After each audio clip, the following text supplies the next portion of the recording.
But one thing's interesting, when people say, well, what would Wall Street think about Benfica? Wall Street investors, they have big, bright eyes. They see the future. They love the story. They love the passion. They invest in it. But then a part of them still says, well, what could go wrong? Well, what's really remarkable about the last few years with Benfica is the worst imaginable thing to the business happened, is that suddenly fans aren't allowed to go to the stadium, and the TV contracts in Portugal are not like they are in England. And so suddenly there's a massive shock to the system.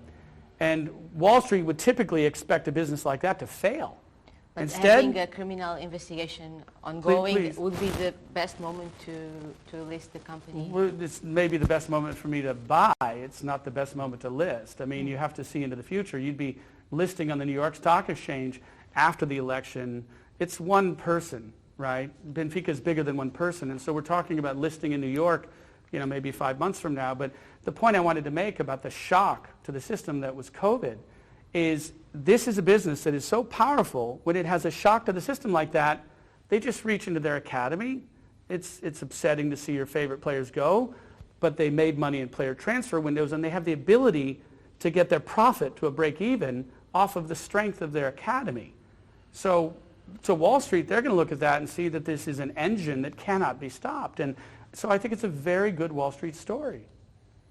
Now, I think the value of being on Wall Street, it'd be great to never sell your top players. I mean, the oligarch in Russia doesn't do it at Chelsea, and Sheikh Mansour doesn't do it at Manchester City. And so why should the great Benfica be doing it? And I don't think it has to.